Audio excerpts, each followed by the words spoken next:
দিয়েছে। হ্যাঁ, ঠিক আছে, বেআইনি আদালতে আমাকে শাস্তি দেয় কি আমি আদালতের অবমাননা করেছি? আরে আদালত কই যে অবমাননা? অবৈধভাবে ক্ষমতা দখলকারী তাদের আবার অবমাননা? তার মান সম্মান জ্ঞান আছে? আত্মসম্মান বোধ আছে? কিছুই নাই। চরম ব্যাহের মতো ক্ষমতায় বসে আছে, লজ্জা সরমও নাই। এটা হলো বাস্তবতা। আর একটার পর একটা মামলা দিয়েছে। হ্যাঁ, ঠিক আছে, মামলায় হাজিরা দিতে আমাকে নোটিশ দিতে আমি আসবো, নিশ্চয়ই আমি আসবো, মামলা আমি মোকাবেলা করব। দেখি কত ধানে কত চাল, সেটাও আমি দেখে নেব। আজকে যারা অর্বাচীনের দল বলে আওয়ামী লীগ রাখবেন, আওয়ামী লীগ শেষ করবে, তা আওয়ামী লীগ শেষ করলে বাংলাদেশের অস্তিত্ব থাকে না। বারবার তো আমাকে হত্যার চেষ্টা করা হয়েছে, আল্লাহ যে যাই হোক আমাকে বারবার বাঁচিয়ে দিয়েছে। কিন্তু বাংলাদেশের মানুষের অধিকার প্রতিষ্ঠার জন্য সংগ্রাম করেছে এবং সেই অধিকার প্রতিষ্ঠা করেছি। আর এই বাংলাদেশকে, যেখানে একটা নির্বাচিত সরকার আমি পূর্ণ করতে পেরেছিলাম এবং শান্তিপূর্ণ ক্ষমতা হস্তান্তর, বাংলাদেশের ইতিহাসে একবারই শান্তিপূর্ণভাবে ক্ষমতা হস্তান্তর হয়। আমরা মানুষ হত্যা করে ক্ষমতা আসে নাই। আওয়ামী লীগ যতবার ক্ষমতা এসেছে জনগণের ভোটে এসেছে। আজকে দেখলাম আমার বিরুদ্ধে কি শাস্তি দিয়েছে 6 মাসের জেল। কেন? আমি আদালত অবমাননা করেছি। আদালতটা কোথায়? আমাদের সেটাই প্রশ্ন। যে যুদ্ধ অপরাধীদের বিচারের জন্য 1973 সালে পার্লামেন্টে ওই আইসিটি আইন পাশ হয়, যুদ্ধ অপরাধীদের বিচারও শুরু হয়। জিয়াউর রহমান এসে এই বিচার বন্ধ করে দিয়ে কারাগার থেকে সবাইকে মুক্ত করে। গোলাম আজম পাকিস্তানি পাসপোর্ট ছিল, কোনোদিন বাংলাদেশের পাসপোর্ট নেয়নি। ওই পাসপোর্ট নিয়ে পাকিস্তানে চলে গিয়েছিল, ওই পাসপোর্ট নিয়েই ফেরত এসেছিল। আর মতিউর রহমান নিজামী থেকে শুরু করে যে কয়জন সাজাপ্রাপ্ত, এরা তখন যুবক ছিল। নারী নির্যাতন থেকে শুরু করে মেয়েদের ধরে ধরে পাকিস্তানের ক্যাম্পে দেওয়া, আমাদের সমস্ত বুদ্ধিজীবীদের হত্যা করা, সব কিছুর সাথে এরা জড়িত ছিল, সব কিছুর সাথে জড়িত ছিল। না পরে না বয়স টয়স বেড়েছে, সুন্দর দাড়িটাড়ি হয়েছে এবং নুরানি চেহারা হয়েছে, কিন্তু এই চেহারা তখন ছিল না। এখনকার ছেলেপেলেরা জানবে? তাদের তো জন্ম হয়নি, জানবে কোত্থেকে? তখন এরা তো রীতিমতো জঙ্গি। পাকিস্তানি হানাদার বাহিনীর সাথে হাত মিলিয়ে যে গ্রামের পর গ্রাম তাদেরকে পথ দেখে নিয়ে গেছে, আগুন দিয়ে জ্বালিয়ে পুড়িয়ে ছারখার করেছে। 3 কোটি ঘর বাড়ি জ্বালিয়ে পুড়িয়ে ছারখার করেছিল। এমনও গ্রাম আছে যেখানে শুধু বিধবাই ছিল, কোনো পুরুষ ছিল না। যে সমস্ত নারীদেরকে ক্যাম্পে রেখে দিনের পর দিন পাশবিক অত্যাচার করে, অনেকে সুইসাইড করেছিল বলে তাদের কাপড়টা পর্যন্ত পরতে দিত না। তাদেরকে যখন উদ্ধার করা হয়, কি দুর্বিষহ অবস্থা তাদের। কেউ প্রেগনেন্ট, কেউ ক্ষতবিক্ষত শরীর, অর্ধ উলঙ্গ। ভারতের এক শিখ সৈন্য এদেরকে উদ্ধার করেছে। সব উদ্ধার করার সময় গিয়েছিল আমাদের মিত্রবাহিনী হিসেবে। তাদের মাথায় যে পাগড়িটা থাকে, ওই পাগড়িটা খুলে দিয়ে সেই আর ওই আইসিটিতে আমাদের বিচার করে যে আমি নাকি কি কোর্ট অবমাননা করেছে। কি অবমাননা করেছে আমার বিরুদ্ধে? ওই সময় যে সময় আমি কথাটা বলেছি সে তখন আমার বিরুদ্ধে 227টা মামলা, সব নাকি মার্ডার কেস। তবে যে ভালোই তো, আমি কোনো মার্ডার করি নাই, মার্ডার তো ওরা করেছে। আজকে তো তার প্রমাণ হলো যে আমাদের ইউনূস সাহেবের এক উপদেষ্টার কাছে ম্যাগাজিন পাওয়া গেল। অস্ত্র না থাকলে ম্যাগাজিন থাকে কিভাবে? এই তো তাদের নীতি আদর্শ। আর এই আদর্শ নিয়ে এই যে ছেলেমেয়েদেরকে বিভ্রান্ত করেছে। আজকে ছাত্রছাত্রীরা উপলব্ধি করতে পেরেছে যে হ্যাঁ, তাদেরকে কিভাবে বিভ্রান্ত করেছে এরা। যখনই এই কোটা আন্দোলন, যে কোটা তো নাই, কোটা তো 2018 সালে যখন তারা আন্দোলন করে তখনই তো আমি বাতিল করে দিয়েছিলাম। কোর্ট একটা রায় দিয়েছে, সেই রায়ে আবার পুনর্বাসন হওয়ার সাথে সাথে সরকারের পক্ষ থেকে আবেদন করে সেটা স্থগিত করা হয়েছে। তারপরে আন্দোলন কিসের? আর এই যে তারা বসলো আন্দোলন করতে, 14 জুলাই পর্যন্ত তো তাদেরকে একটা টোকাও পড়েনি। যখন মেট্রো রেলে আগুন, এক্সপ্রেসওয়েতে আগুন, পুলিশকে মারা, আওয়ামী লীগ নেতাকর্মীকে মেরে ঝুলিয়ে রাখা, এই গাজীপুরের জুয়েলকে মেরে ঝুলিয়ে রেখেছিল না? ঝুলিয়ে রেখে তাকে হত্যা করেছে না? আবার ঝিনাইদহ শহর আওয়ামী লীগের সেক্রেটারি থেকে শুরু করে কত অগণিত লোককে তারা হত্যা করেছে। একটার পর একটা থানায়, ঢাকা শহরে কয়টা থানা আগুন দিয়ে পুড়িয়েছে, পুলিশকে পুড়িয়ে মেরেছে, লাঠি দিয়ে পিটে পিটে মেরেছে, র্যাবের অফিসারদের মেরেছে পিটিয়ে। এমনকি গণভবনে আমার যে পাইলট, মোটরসাইকেলের যে পাইলট যেত, তাকে পর্যন্ত হত্যা করে ফেলে রেখেছে। আর এদেরকে আবার ইনডেমনিটি দেওয়া হয়েছে। হত্যাকাণ্ড তারা করে, মামলা সব আমাদের বিরুদ্ধে, মিথ্যা মামলা, আর সব মামলা আওয়ামী লীগের বিরুদ্ধে। আর যারা এই হত্যাকাণ্ড করলো, যারা আপনাও, তাদেরকে দায় মুক্তি দেওয়া হয়েছে। দায় মুক্তি দিয়ে একটা কাজ ভালো করেছে, এরা যে অপরাধী, এটা তো এভিডেন্স। অপরাধী না হলে দায় মুক্তি দেবে কেন? বিনা অপরাধী তো দায় মুক্তি দেয় না। বঙ্গবন্ধু শেখ মুজিবকে যারা হত্যা করেছিল, পুরো পরিবারকে, তাদেরকে দায় মুক্তি দেওয়া হয়েছিল। আর এই 2024 সালে 15ই জুলাই থেকে যত হত্যাকাণ্ড এবং যত জ্বালাপড়াও, তাদেরকে দায় মুক্তি দেওয়া হয়েছে। এবং এটা ডক্টর ইউনূস দিয়েছে। এবং এই সব কিছুর পিছনে তো ডক্টর ইউনূস আজকের থেকে না, সে 2001 সাল থেকে তার ক্ষমতার লোভ, 2007 সালে ক্ষমতার লোভ বাড়লো, দল করতে এসে ফের ব্যর্থ হলো। আর আমাদের বিরুদ্ধে মামলা, আমার বিরুদ্ধে 227টা মামলা যখন দিয়েছে, আমি বলছি আমি তো খুন করি নাই, তো এখন 227 জনের তালিকা করে রাখো, আমার খুন করার একটা লাইসেন্স পেলাম। এটা নাকি আদালত অবমাননা। তখন আদালতে কি কোর্ট মামলা গেছে? কেস কি শুরু হয়েছে? শুরু তো হয়নি। আর এই আইসিটি আজকে যে আদালত বসিয়েছে, আইসিটির মূল যে আইন, সেই আইন এক্সিকিউটিভ অর্ডারে সংশোধন করেছে। সংশোধন করবার অধিকার তাদের কে দিয়েছে? আমার প্রশ্ন সেটা। আজকে ওই চিফ প্রসিকিউটর এবং যারা এই উপদেষ্টা আছে, আইন উপদেষ্টা আসিফ নজরুল থেকে শুরু করে ইউনূসকে আমি জিজ্ঞাসা করি, তাদের জবাবদিহি করতে হবে। তাদের কি লিগ্যাল রাইট আছে? জনগণের ভোটে নির্বাচিত হয়ে ক্ষমতা এসেছে? সংবিধান মোতাবেক ক্ষমতা এসেছে? না, ক্ষমতা এসেছে জঙ্গিদের দ্বারা। জঙ্গিদেরকে মুক্তি দিয়ে জঙ্গিদের দ্বারা ক্ষমতা দখল করেছে। অবৈধভাবে ক্ষমতা দখলকারীর আবার অধিকার কি থাকে বিচার করার? আর এই আইসিটিতে বিচার, সিআরপিসিতেও মামলা দিয়ে রাখছে, আবার আইসিটিতেও বিচার। একই অপরাধের দুই জায়গাতে বিচার হয় না? যখন আমি যখন যুদ্ধ অপরাধীদের বিচার করেছি ওই 73 সালের আইসিটিতে, তখন যারা এই অপরাধীদের সাথে ডিফেন্সে ছিল, ডিফেন্স লিস্টে, আজকে তারাই চেয়ারম্যান, তাদেরই একজন চেয়ারম্যান, তাদেরই একজন চিফ প্রসিকিউটর, তারাই সব। এটা তো আন্তর্জাতিকভাবে কোনোদিন স্বীকৃতি পায় না, সম্পূর্ণ বেআইন এটা।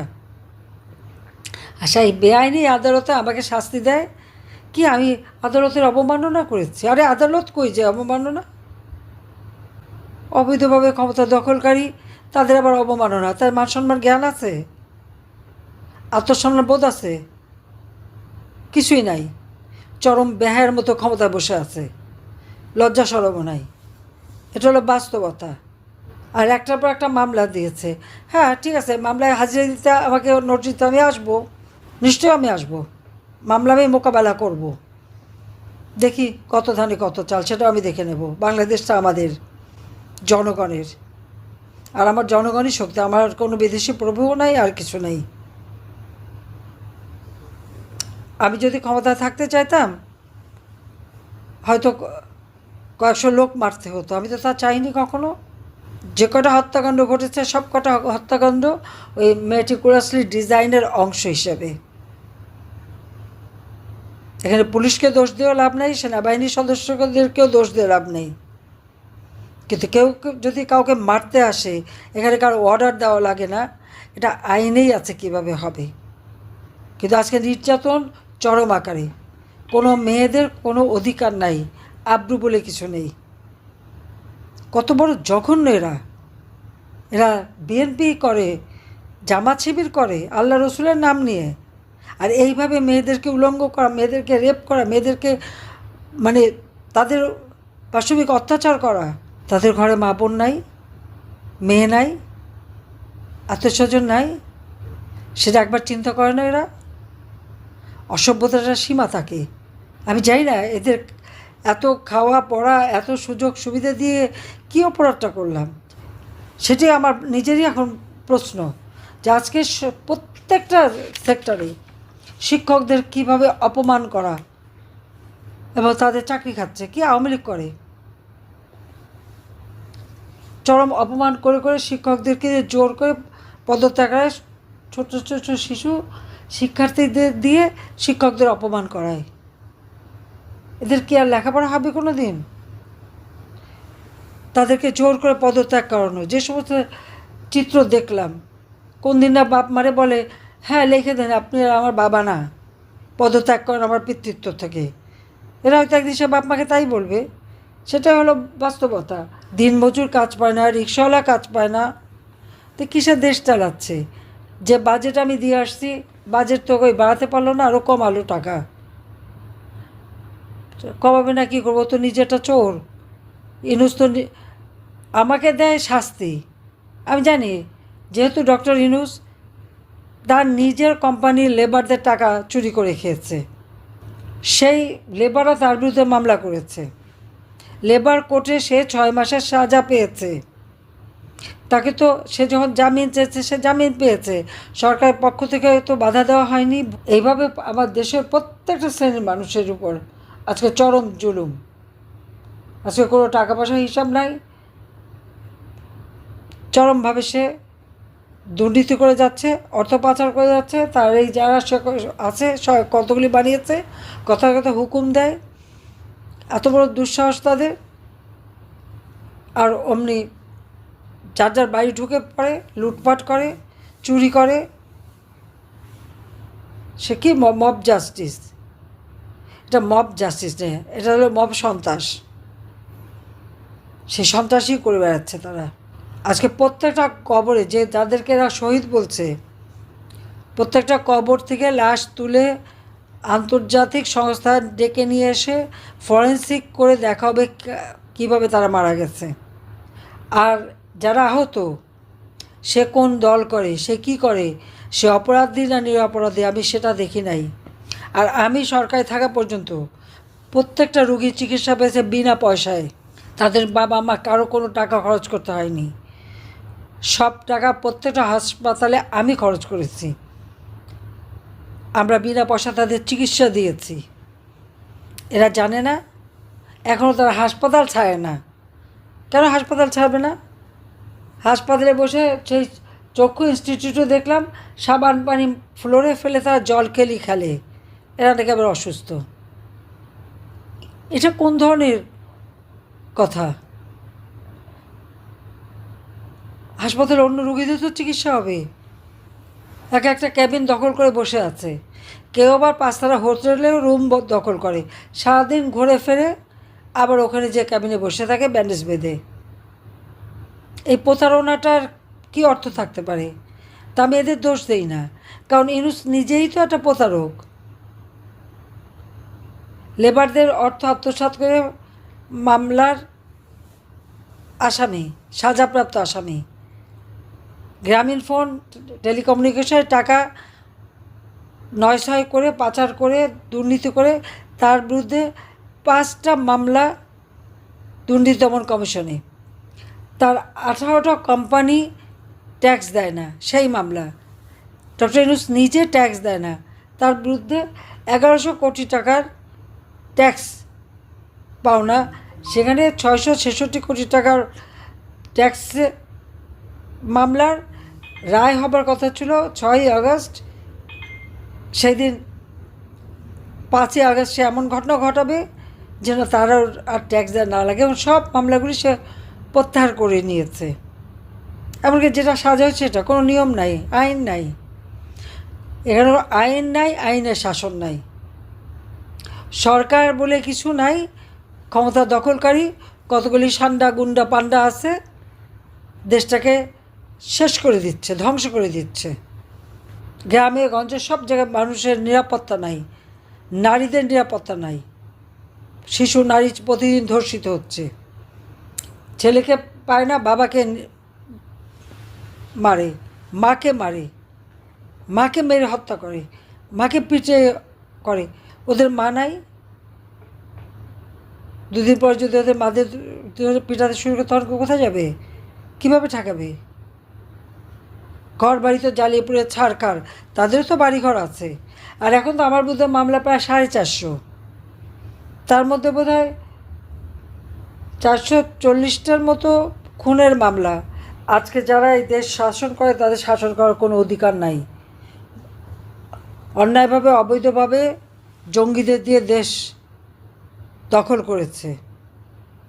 এই দেশ আমার বাবা বা জাতির পিতা বঙ্গবন্ধু শেখ মুজিবুর রহমান স্বাধীন করে দিয়ে গেছেন, আর তাকে অপমান করা হয়, অবমাননা করা হয়। আর আওয়ামী লীগকে নাকি কোনো কার্যক্রম বন্ধ নিষিদ্ধ করা হয়, ছাত্রলীগ নিষিদ্ধ করা হয়। এই ডক্টর ইউনূস একটা অবৈধ ক্ষমতা দখলকারী, তার প্রত্যেকটা হুকুম, প্রত্যেকটা অর্ডার অবৈধ। তাদের দেশ চালাবার কোনো বৈধতা নাই। অস্ত্র হাতে নিয়ে জঙ্গিদের ছেড়ে দিয়ে আওয়ামী লীগ নেতাকর্মীকে গ্রেপ্তার করে বন্দি করে রেখে মিথ্যা মামলা দিয়ে তাদের হয়রানি করা হচ্ছে। আজকে প্রায় 4-5 লাখ লোক আমাদের অ্যারেস্ট করেছে এবং তাদেরকে কারাগারে যে কঠিন অবস্থার মধ্যে রাখছে এবং প্রতিনিয়ত কারাগারে তারা মানুষ হত্যা করে যাচ্ছে, জেল হত্যা করছে। কাজে এখন আর সময় নাই। এদেরকে ক্ষমতার থেকে হটিয়ে দেশকে বাঁচাতে হবে, দেশের মানুষকে বাঁচাতে হবে। আন্তর্জাতিকভাবেও দেশের কোনো সম্মান সে রাখতে পারে নাই। আজকে সে কীভাবে দেশকে অবমাননা করছে সেটা নিজেই দেখতে পারেন। আর 10 মাসের মধ্যে 11 বার খালি বিদেশেই গেছে। এতবার বিদেশে এত টাকা খরচ করে যে কি অর্জন করে আসছে, দেশের জন্য কোন সম্মান নিয়ে আসছে? এক পয়সা বিনিয়োগও আনতে পারেনি। অর্থনীতি ধ্বংস, রাজনীতির ধ্বংস, সাংস্কৃতিক অবস্থান ধ্বংস, সামাজিক নিরাপত্তা ধ্বংস, সমস্ত দেশটাকে ধ্বংসস্তূপে পরিণত করেছে। কাজে ধ্বংসের হাত থেকে দেশকে রক্ষা করার জন্য যার যা কিছু আছে, যে যেভাবে পারবে সকলে এক হয়ে প্রতিবাদ করে এদের হাত থেকে দেশকে রক্ষা করতে হবে। সাধারণ মানুষের কাছে যেতে হবে, মানুষের পাশে দাঁড়াতে হবে এবং মানুষকে সাথে নিয়েই পথে নামতে হবে। কাজে সেই আহ্বানই আমি জানাচ্ছি সবাইকে। আমি আছি আপনাদের সাথে, আমি যেখানে থেকে আমি আসছি। হ্যাঁ, একটা সুবিধা হয়েছে, যেখানে আছি বলে কথা বলতে পারছি। 2007 জোর করে দেশে ফিরেছিলাম, এরপরে তো বন্দি করে রেখেছিল, আর কথা বলতে পারিনি। কিন্তু এবার সেই জন্য বাইরে থেকে সবার সঙ্গে কথা বলতে পারছি। কাজে আমি আছি, সব ধরনের সহযোগিতা আমি করে যাব। কিন্তু আমাদের দেশটাকে, দেশের স্বাধীনতা সার্বভৌমত্ব রক্ষা করতে হবে, গণতান্ত্রিক ধারা রক্ষা করতে হবে। একমাত্র